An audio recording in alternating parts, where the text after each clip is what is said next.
Okay, so today our topic is electrochemistry. What is electrochemistry? ये 12th class का topic है. 12th class में chemistry में बहुत इंपॉर्टेंट चैप्टर है इलेक्ट्रोकेमिस्ट्री. इसमें कम से कम 3 मार्क का एक क्वेश्चन आता है, ऑब्जेक्टिव्स आते हैं और 2 मार्क के क्वेश्चन अलग से आते हैं. तो ये पूरा कंप्लीट चैप्टर ही हमारे लिए बहुत इंपॉर्टेंट है. ठीक है. अब अगर हम देखें कि इलेक्ट्रोकेमिस्ट्री, तो हमें नाम से ही समझ में आ रहा है कि there is something related to electricity. कहीं ना कुछ करंट से रिलेटेड, इलेक्ट्रिसिटी से रिलेटेड तो है इसमें, है ना. इतना तो क्लियर है, देख के समझ में आ रहा है. अब मैं इसको थोड़ा सा सिंपल वे में समझाने की कोशिश करूँ तो इलेक्ट्रोकेमिस्ट्री के अंदर हम क्या पढ़ते हैं, हमारे पास आते हैं 2 टाइप के. यहाँ पर 2 टाइप आते हैं, आप समझोगे इलेक्ट्रोकेमिस्ट्री के. तो एक टाइप ऐसे होता है जब हमें रिएक्शंस को कंप्लीट करने के लिए इलेक्ट्रिसिटी देनी पड़ती है ना. कुछ ऐसे केमिकल रिएक्शंस होती हैं जो बिना इलेक्ट्रिसिटी के कंप्लीट नहीं हो पाती. ठीक है. वहीं कुछ ऐसी केमिकल रिएक्शंस होती हैं जो कि हमें इलेक्ट्रिसिटी खुद प्रोवाइड करती हैं. यहाँ पर हमें इलेक्ट्रिसिटी देनी पड़ रही थी टू कंप्लीट द रिएक्शन, और यहाँ पर रिएक्शन हमें इलेक्ट्रिसिटी खुद प्रोवाइड कर रहा है. ठीक है, इतना क्लियर है ना. यहाँ पर हमें रिएक्शन कंप्लीट करने के लिए इलेक्ट्रिसिटी प्रोवाइड करवानी पड़ी थी, यहाँ पर हमें खुद इलेक्ट्रिसिटी मिल रही. तो ये जो मैंने आपको 2 टाइप्स बताए, यहाँ पर इसको क्या कहते हैं, देखो अगर अपन बुक के रेफरेंस से देखें. सो इलेक्ट्रोलाइसिस में क्या होता है कि electrical energy convert into chemical energy. जैसा कि मैंने आपको कहा, यहाँ पर हमें इलेक्ट्रिकल एनर्जी को कन्वर्ट करना पड़ा था केमिकल एनर्जी में, तो इसको हम कहते हैं इलेक्ट्रोलाइसिस. Okay, electrolysis. ओके. और ये जो सेकंड वन है जिसमें हमें इलेक्ट्रिसिटी मिल रही थी, उसको हम इलेक्ट्रोमोटिव केमिस्ट्री बोलते हैं. Electromotive chemistry. ठीक है. तो अब इस चैप्टर में हम जो है इलेक्ट्रोलाइसिस को ज़्यादा डीपली नहीं पढ़ेंगे, हम इलेक्ट्रोमोटिव केमिस्ट्री को ज़्यादा अच्छे से पढ़ेंगे. पर फिर भी मैं आपको थोड़ा बहुत बेसिक बताती जाऊंगी इसका कि ये क्या है. अब यहाँ पर क्या होता है ना, देखो मेन जो इंपॉर्टेंट टॉपिक है इस चैप्टर में वो है सेल्स. हम पढ़ेंगे सेल्स के बारे में. इसका भी सेल, इसके सेल्स कैसे होते हैं और इसके सेल कैसे होते हैं, हमें दोनों चीज़ें देखनी. तो अगर वैसे इलेक्ट्रोलाइसिस सेल तो आप लोगों को 12th की बुक में नहीं दिया हुआ है डीपली, पर मैं आपको फिर भी थोड़ा बहुत बता देती हूँ कि ये होता कैसा है. ठीक है. तो पहले थोड़ा सा मैं आपको इलेक्ट्रोलाइटिक सेल के बारे में बताती हूँ, है ना.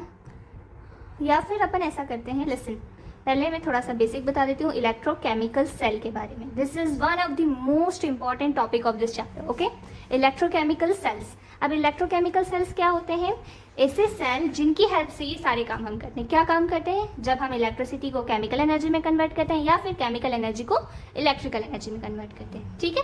चलो, तो अब इलेक्ट्रोकेमिकल सेल भी हमारे पास 2 टाइप के होते हैं. देखो, जब इलेक्ट्रोकेमिस्ट्री 2 टाइप की है हमारे पास, तो फिर इलेक्ट्रोकेमिकल सेल्स भी 2 टाइप के होंगे. ठीक है. तो इलेक्ट्रोकेमिकल सेल भी 2 टाइप के होते हैं. कौन कौन से टाइप के होते हैं? एक होता है हमारा इलेक्ट्रोलाइटिक सेल. क्यों? क्योंकि मैंने बनाई थी एक इलेक्ट्रोलाइसिस, और जो इलेक्ट्रोमोटिव केमिस्ट्री बनाई थी उसमें उसके अंदर हमारा आता है galvanic cell. Galvanic cell is the most important. Galvanic cell का सीधे 3 मार्क का एक क्वेश्चन आता है कि एक्सप्लेन गैल्वेनिक सेल. ठीक है. गैल्वेनिक सेल का ही अल्टरनेटिव नाम हमारे पास इलेक्ट्रोकेमिकल सेल होता है, और गैल्वेनिक सेल का एक और नाम होता है, वो होता है वोल्टेइक सेल. ठीक है. हमारे पास पूरा कंस्ट्रक्शन आता है गैल्वेनिक सेल का कि गैल्वेनिक सेल क्या है, इसमें किस टाइप की सेल रिएक्शन होती है, वो पूरी चीज़ें हमको एक्सप्लेन करनी. ओके. तो इलेक्ट्रोलाइटिक सेल तो नहीं दिया हुआ है, पर मैं फिर भी थोड़ा बहुत आपको समझा देती हूँ.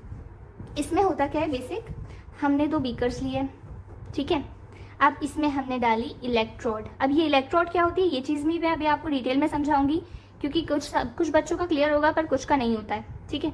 अब यहाँ पर क्या है, ठीक है, मैंने मैंने यहाँ पे सॉल्यूशंस भरे, यहाँ पर मैंने 2 इलेक्ट्रोड्स लगाई. और अब ये जो रिएक्शन है भाई, ये रिएक्शन तब तक कंप्लीट नहीं होगी जब तक मैं इसमें बाहर से इलेक्ट्रिसिटी नहीं प्रोवाइड कर देती. तो फिर ये जो दोनों इलेक्ट्रोड्स हैं, इनके बीच में मुझे पूरा बैटरी कनेक्शन, की वगैरह सब कुछ लगाना पड़ेगा. मतलब मुझे एक्सटर्नल सोर्स से इलेक्ट्रिसिटी देनी पड़ेगी. जब ये इलेक्ट्रिसिटी दी जाएगी तब जाकर ये रिएक्शंस कंप्लीट होंगी, अदरवाइज नहीं होंगी. क्लियर है. इनके बारे में हमें ज़्यादा डिटेल में नहीं बताया है. तो अब हम इस डीपली देखेंगे कि गैल्वेनिक सेल क्या है, जिसको कि हम वोल्टेइक सेल भी कहते हैं, which is one of the most important topic. Okay.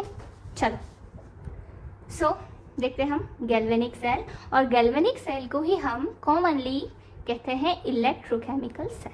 ठीक है. Electrochemical cell. अब ये 12th क्लास है, तो 12th क्लास में तो हर टॉपिक इंपॉर्टेंट होता है, पर कुछ ऐसी चीज़ें होती हैं, कुछ ऐसे टॉपिक्स होते हैं जो बहुत ज़्यादा इंपॉर्टेंट होते हैं ना. तो ये उसमें से एक है, तो इसलिए हम इसको बहुत अच्छे से पढ़ेंगे. तो पहले ऐसा करते हैं कि मैं आपको इसका कंस्ट्रक्शन बताती हूँ. देखो, बेसिक चीज़ तो आपको पता है ना. यहाँ पर क्या होगी, इसमें हम पढ़ेंगे क्या, इसके अंदर ऐसी केमिकल रिएक्शन जो कि हमें इलेक्ट्रिसिटी प्रोवाइड कर रही है। ठीक है ना, ये चीज़ हमारा मेन इसका कॉन्सेप्ट है। अब पहले मैं आपको सेल बनाकर, यानी कि पहले मैं आपको उसका कंस्ट्रक्शन समझा देती हूँ, है ना। पहले अपन इसका कंस्ट्रक्शन देख लेंगे, फिर उसके बाद मैं आपको उस कंस्ट्रक्शन को समझाऊंगी कि इलेक्ट्रोड क्या होता है, सॉल्ट ब्रिज क्या होता है। अपन ईच एंड एवरी कॉन्सेप्ट को ऐसे पढ़ेंगे इंशाल्लाह कि आपको एक बार में ही पूरा प्रॉपर क्लियर हो जाएगा। ओके, चलो तो पहले अपन इसका कंस्ट्रक्शन देख लेते हैं। अब कंस्ट्रक्शन में क्या है, देखो यहाँ पर हमने लिए हैं 2 beaker. It is quite similar to electrolytics, है ना, बस थोड़ा बहुत टॉपिक्स डिफरेंट है। यहाँ पर क्या है, 2 बीकर्स लिए, ठीक है, this is one and this is another. इसके अंदर एक बीकर के अंदर मैंने भरा जिंक सल्फेट का सॉल्यूशन, वहीं दूसरे के अंदर मैंने भरा कॉपर सल्फेट। ठीक है, अब देखो जहाँ पर मैंने जिंक सल्फेट का सॉल्यूशन लिया है तो मैं इलेक्ट्रोड भी किसकी लूंगी, जिंक की। अब ये इलेक्ट्रोड क्या होता है ये चीज़ मैं अभी आपको बताती हूँ। और ये कॉपर सल्फेट का सॉल्यूशन है तो इसमें मैंने इलेक्ट्रोड भी किसकी ली है, कॉपर की। ठीक है, चलो अब पहले मैं आपको थोड़ा सा बता देती हूँ कि व्हाट इज इलेक्ट्रोड, फिर अपन इसकी तरफ दोबारा आएंगे। ओके, पहले थोड़ा सा अपन देख लेते हैं कि what are electrodes. So electrodes क्या होते हैं।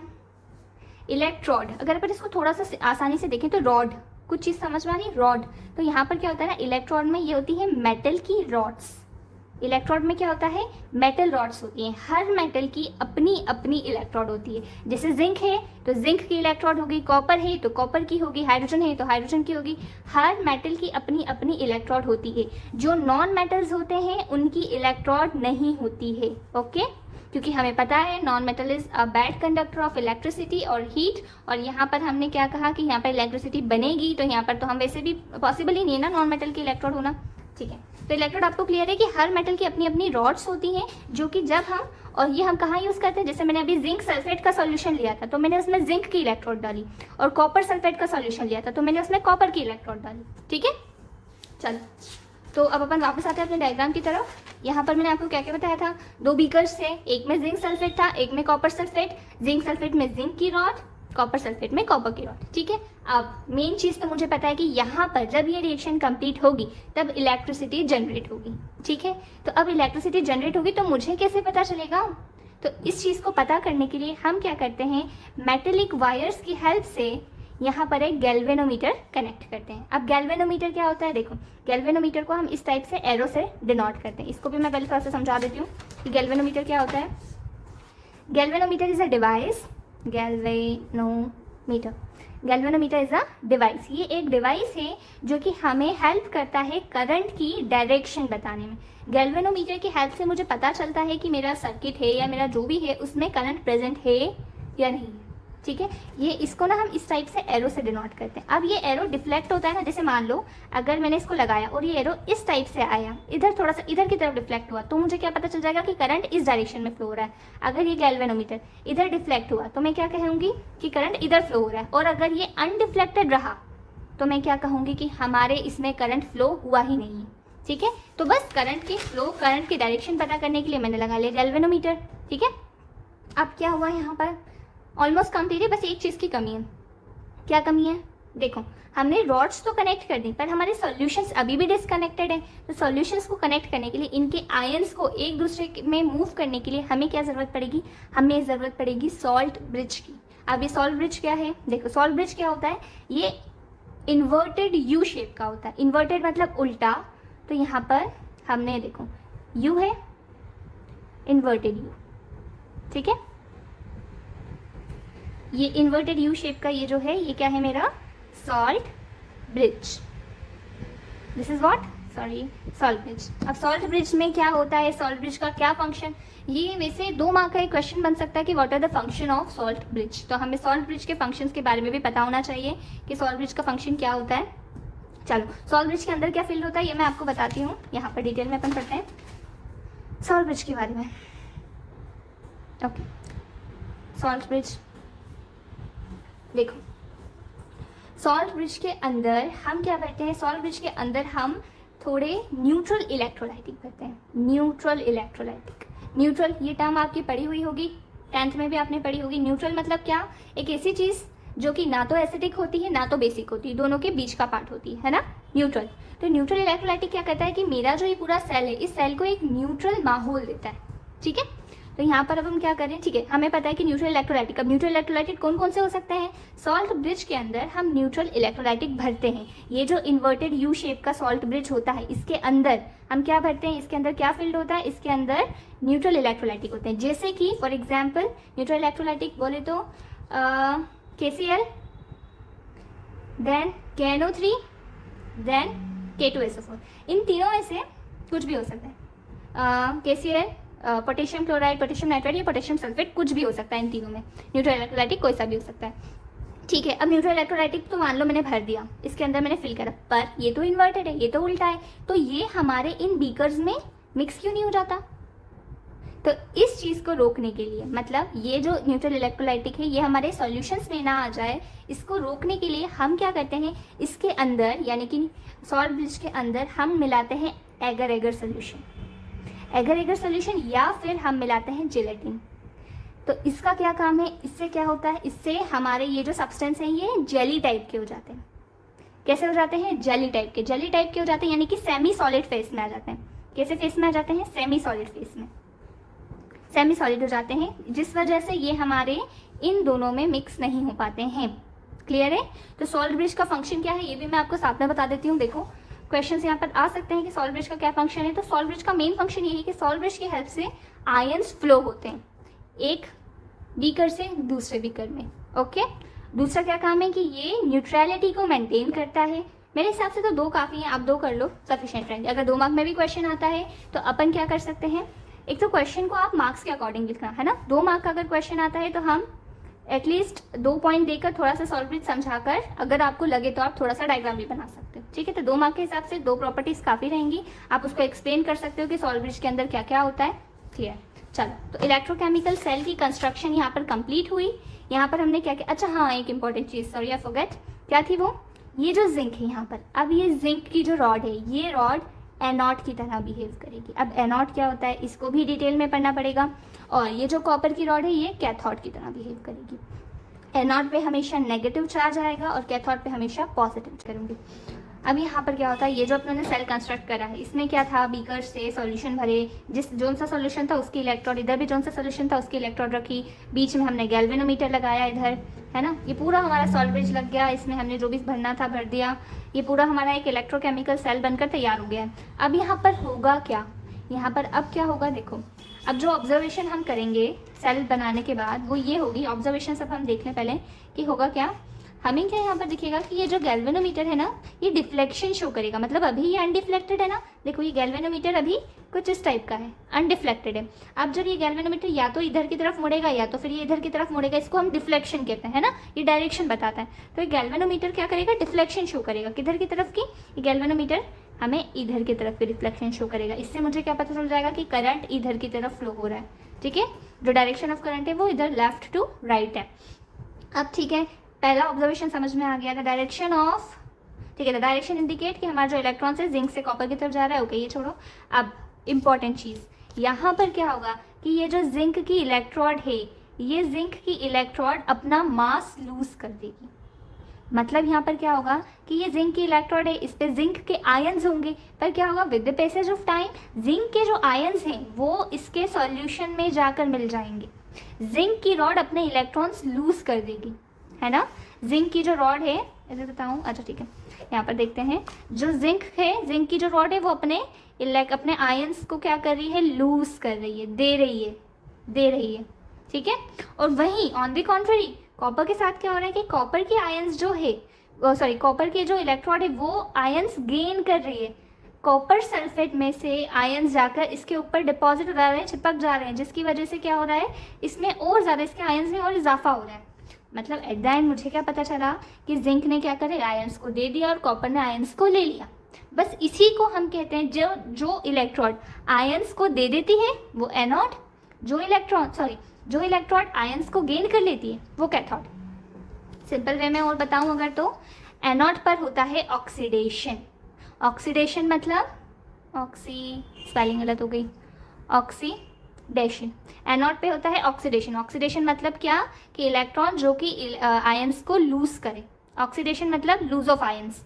ठीक है, और वहीं कैथोड पे क्या होता है, कैथोड पे होती है हमेशा, हाँ, कैथोड पे होती है रिडक्शन। रिडक्शन मतलब क्या, जो कि आयंस को गेन करे, ठीक है। अगर मैं आपको इसके अलग से डेफिनेशन समझाऊं तो वो यहाँ पर है हमारे पास, देखो यहाँ पर हमें क्या बोल रहे हैं कि oxidation is defined as the process in which atom या फिर आयन लूज करता है इलेक्ट्रॉन्स को। क्या करता है, देखो ऑक्सीडेशन को अगर हम ठीक तरह से देखें, ये चीज़ हमारे लिए ज़रूरी इसीलिए है क्योंकि आगे हमें सेल रिप्रेजेंटेशन भी सीखना है। सेल को कैसे हम रिप्रेजेंट करेंगे, क्या है, पहचानना आना चाहिए हमें कि ऑक्सीडेशन कहाँ हो रही है, रिडक्शन कहाँ हो रही है। तो देखो ऑक्सीडेशन में क्या हो रहा है कि कोई भी एटम या आयन जब वो लूज करता है अपने इलेक्ट्रॉन्स को, ठीक है, उसको ऑक्सीडेशन कहते हैं। रिडक्शन मतलब कोई भी एटम, कोई भी आयन जब वो गेन करता है इलेक्ट्रॉन्स को। तो अभी जो मैंने इलेक्ट्रोकेमिकल सेल बनाया, जो कंस्ट्रक्शन देखी, उसमें जिंक ने लूज करा, तो वहां पर मैं क्या कहूँगी कि जिंक की इलेक्ट्रोड पे ऑक्सीडेशन हुआ था और कॉपर की इलेक्ट्रोड पे रिडक्शन हुआ था। क्लियर, ठीक है। और जहां पर जिस इलेक्ट्रोड पे ऑक्सीडेशन होता है हम उसको कहते हैं एनोड, और उस पर हमेशा माइनस का साइन दिखता है। और जो गेन करता है, जहाँ रिडक्शन होता है, उसको हम कहते हैं कैथोड, ठीक है। तो जिंक जो है वो हमेशा एनोड की तरह बिहेव करता है, कॉपर हमेशा कैथोड की तरह बिहेव करता है। अलग अलग जो मेटल्स होते हैं वो कुछ इस तरह करते हैं, कुछ इस तरह बिहेव करते हैं। ओके, वो इतना डिटेल में नहीं जाना अभी। अब क्या होता है, अब मैं आपको थोड़ी सी रिप्रेजेंटेशन बताती हूँ, कैसे हम इसको रिप्रेजेंट कैसे करते हैं वो चीज़ देखो। ऑक्सीडेशन हो गया, रिडक्शन हो गया, अब हम इसको रिप्रेजेंट कैसे करेंगे। देखो एनोड मतलब मैं अगर आपको ऑक्सीडेशन हाफ वाला पार्ट लिख कर बताऊँ, ऑक्सीडेशन हाफ वाला पार्ट, तो ऑक्सीडेशन वाला पार्ट जिंक में हुआ था। तो देखो जिंक जो था, जिंक एटम के फॉर्म में था, मतलब इसके ऊपर था इलेक्ट्रोड के ऊपर, और ये टूटा, ये किस में टूटा, ये जाकर आयंस में टूटा था। इसके आयंस टूट गए थे, बिखर गए थे, उसमें जाकर डिपॉजिट हो गए थे। तो ये एटम यहाँ पर हमारा आयंस में टूट गया, ठीक है। और वहीं अगर अपन कैथोड की रिएक्शन देखें, कैथोड पे हुआ था रिडक्शन, और वहाँ पर क्या हुआ था कि जो कॉपर के आयंस थे, कॉपर के आयंस थे, वो जाकर हमारे एटम यानी कि हमारे प्योर सॉलिड वाले कॉपर पे जाकर क्या कह सकते हैं, चिपक गए थे, उस पर जाकर लग गए थे, ठीक है। ये हो गई, ये ऑक्सीडेशन हाफ, ये रिडक्शन हाफ। और अगर अपन कंप्लीट सेल रिप्रेजेंटेशन करें तो हमारी जो इक्वेशन हो जाएगी वो कैसे होगी, देखो जिंक, ठीक है, इधर क्या था, जिंक था एटम के फॉर्म में, कॉपर था हमारा आयन के फॉर्म में। जब रिएक्शन हुई तो क्या हो गया हमारा 2+ कॉपर, ये हमारी कंप्लीट सेल रिएक्शन हो जाती है, ठीक है सर। इसको भी इतना कुछ खास समझ में, मेन चीज़ क्या थी, हमने क्या समझा यहाँ पर कि जिंक ने क्या कर दिए, आयंस को लूज कर दिया, कॉपर ने क्या कर लिया, आयंस को गेन कर लिए, ठीक है। अब देखो जब भी कोई चीज़ अपना आयन लूज कर रही है, कोई चीज़ अपना वेट लूज कर रहा है, ऑफकोर्स एट द एंड मुझे क्या पता चल जाएगा कि जिंक की इलेक्ट्रोड हल्की हो गई है और कॉपर की इलेक्ट्रोड भारी हो गई है ना। अब देखो जिंक ने क्या करा था भाई, जिंक ने क्या करा, जिंक की इलेक्ट्रोड ने आयंस इसको दिए। अब आयंस दिए तो अब मेरा सॉल्यूशन का लेवल भी तो फिर बढ़ेगा ना, जब मैं कुछ और चीज़ें उसमें ऐड हो जाएंगी। तो वहीं जो कॉपर की इलेक्ट्रोड थी उसने आयंस लिए, अब इसने आयंस लिए, ये अपने आप अब ये इसको दे देगा तो ये इसका लेवल कम होगा ना। यहाँ पर मतलब कहने का ये है कि जिंक सल्फेट का लेवल बढ़ गया, कॉपर सल्फेट का लेवल कम हो गया। ये भी आप आपके ऑब्जर्वेशन में लिख सकते हो। देखो 3 मार्क का क्वेश्चन आता है तो उसके अकॉर्डिंग लिखना है, 4 मार्क का क्वेश्चन आता है तो उसके अकॉर्डिंग लिखना है। लेंथ जो है आप आपके हिसाब से वेरीफाई कर सकते हो, वेराई कर सकते हो, चेंज कर सकते हो, अपने हिसाब से लेंथ रख सकते हो, बट आंसर को ध्यान से, आंसर के मार्किंग को अगर 4 मार्क का है तो कम से कम मेरे हिसाब से तो आपको पूरा एक पेज में अच्छे से बताना है। 3 मार्क में भी आपको कम से कम 80% पेज फिल करना है, ठीक है। तो ऑब्जर्वेशन में हम क्या क्या लिख सकते हैं, ये सब लिख सकते हैं। अच्छा, ये जो रिएक्शन होती है ये स्टॉप हो जाती है जब हमारा फ्लो ऑफ इलेक्ट्रॉन रुक जाता है, तो ठीक है। तो आई होप कि मैं आप लोगों को इलेक्ट्रोकेमिकल सेल समझा पाई। अब मैं इसको एक बार इन शॉर्ट समराइज कर भी और बताना चाहती हूँ आपको। यहाँ पर क्या था, इसी डायग्राम में बता दें, चलो ठीक है, इसी डायग्राम को अच्छे से देख लेते हैं। 2 बीकर लिए थे मैंने, देखो इसको मैं क्या बोलती हूँ, इसको हम बोलते हैं, ये हमारा होता है इलेक्ट्रोकेमिकल सेल, इसको हम गैल्वेनिक सेल भी बोलते हैं। इसमें होता क्या है, मेन जो केमिकल एनर्जी इलेक्ट्रिकल एनर्जी में कन्वर्ट होती है, ठीक है। ये था मेरा मेन। तो यहाँ पर मैंने जिंक सल्फेट का सॉल्यूशन लिया था। जो सॉल्यूशन होता है उसकी इलेक्ट्रोड रखते हैं, जिंक सल्फेट था तो जिंक की इलेक्ट्रोड रख दी, कॉपर सल्फेट लिया इधर तो कॉपर की इलेक्ट्रोड रख दी, जिंक कॉपर की इलेक्ट्रोड रख दी, बीच में हमने हमारा सॉल्ट ब्रिज यहाँ पर लगा दिया। Salt bridge inverted U shape का होता है, ठीक है। फिर हमने लगाया गैल्वेनोमीटर। गैल्वेनोमीटर से मुझे डायरेक्शन ऑफ करंट पता चल जाता है ना, डायरेक्शन ऑफ इलेक्ट्रॉन्स पता चल जाता है। जिंक जो है एनोड की तरह बिहेव कर रहा है, मतलब कि जिंक की जो इलेक्ट्रोड है वो अपने आयंस दे देती है। वहीं कॉपर जो है कैथोड की तरह बिहेव कर रहा है, विच मीन्स कि जो कॉपर है, कॉपर की इलेक्ट्रोड वो आयंस को गेन कर लेती है। ये सब कुछ हुआ है यहाँ पर, ठीक है। तो यहाँ पर मुझे क्या पता चला कि हाँ इलेक्ट्रिसिटी, यहाँ पर इलेक्ट्रिकल एनर्जी जनरेट हुई, यहाँ पर करंट फ्लो हुआ क्योंकि गैल्वेनोमीटर ने डिफ्लेक्शन शो करी। That's it. ओके, नाउ अगर मैं आपको सेल रिप्रेजेंटेशन करने का तरीका बताऊं, अब ये इतनी पूरी बात जो अपने डायग्राम में समझी, अपन इसको एक लाइन की सेल रिप्रेजेंटेशन में भी समझा सकते हैं, लिख सकते हैं। मैं आपको वो लिखने का तरीका बताती हूँ कि how can we represent a cell using the symbols. देखो जो कन्वीनियंट वे है सेल रिप्रेजेंटेशन में बता रही हूँ आपको, क्योंकि इसके बेसिस पे आप लोगों से ऑब्जेक्टिव भी पूछ सकते हैं। रिप्रेजेंटेशन, देखो इसके बेसिस पे आपको क्या हो सकता है, ऑब्जेक्टिव पूछ सकते हैं और बहुत सारी चीज़ें आ सकती हैं। पहले मैं बताती हूँ, फिर थोड़ा एग्जांपल बताऊंगी कैसा पूछ सकते हैं। देखो अब जो मैंने आपको बताया उधर पूरा समझाया, ये पूरा पार्ट मैं इसको आपको एक सिंगल लाइन में लिखकर समझा रही हूँ। हाँ, जिंक, अच्छा एक कन्वीनियंट वे क्या है इसका कि जो कैथोड वाला पार्ट होता है ना उसको अपन हमेशा राइट साइड पे लिखते हैं, और जो एनोड वाला पार्ट होता है उसको अपन स्पेलिंग पे मत जाना, एनोड वाला पार्ट उसको अपन लेफ्ट साइड पे लिखते हैं, ठीक है। अब ठीक है, एनोड कहाँ पर था, एनोड कौन था, जिंक, ठीक है। तो यहाँ पर क्या था, जिंक जो था उसने अपने आयंस, जिंक एटम ने अपने आयंस को लूज किया था, और यहाँ पे 1 मोल हमारा कंसंट्रेशन, हम कंसंट्रेशन मोल में रिप्रेजेंट कर रहे हैं, ठीक है। जिंक के एटम आयंस में चेंज हुए थे, आयंस टूटकर उसके सॉल्यूशन में गया था। ये था एनोड वाला पार्ट। एनोड पे क्या होती है, एनोड पे होती है ऑक्सीडेशन, ये हमने समझा दिया इनको। बीच में हमने एनोड कैथोड के बीच में हमने लगाया था सॉल्ट ब्रिज। सॉल्ट ब्रिज को हम इस तरह से डबल लाइन से रिप्रेजेंट करते हैं, ठीक है। This is salt bridge. Okay, अब राइट हैंड साइड पे हम हमारी कैथोड करेंगे। अब कैथोड क्या था, कैथोड में मैंने आपको क्या बताया था कि जो कॉपर के आयंस थे वो किस पे जाकर स्टिक हो गए थे, वो जाकर हमारी इलेक्ट्रोड पर लग गए थे, ठीक है। यहाँ पर भी कंसंट्रेशन 1 मोल है और ये जाकर मेरे इस पर लग गए। ये वाला पार्ट कौन सा था, ये था कैथोड पार्ट। कैथोड में क्या होती है, रिडक्शन होती है। That's it.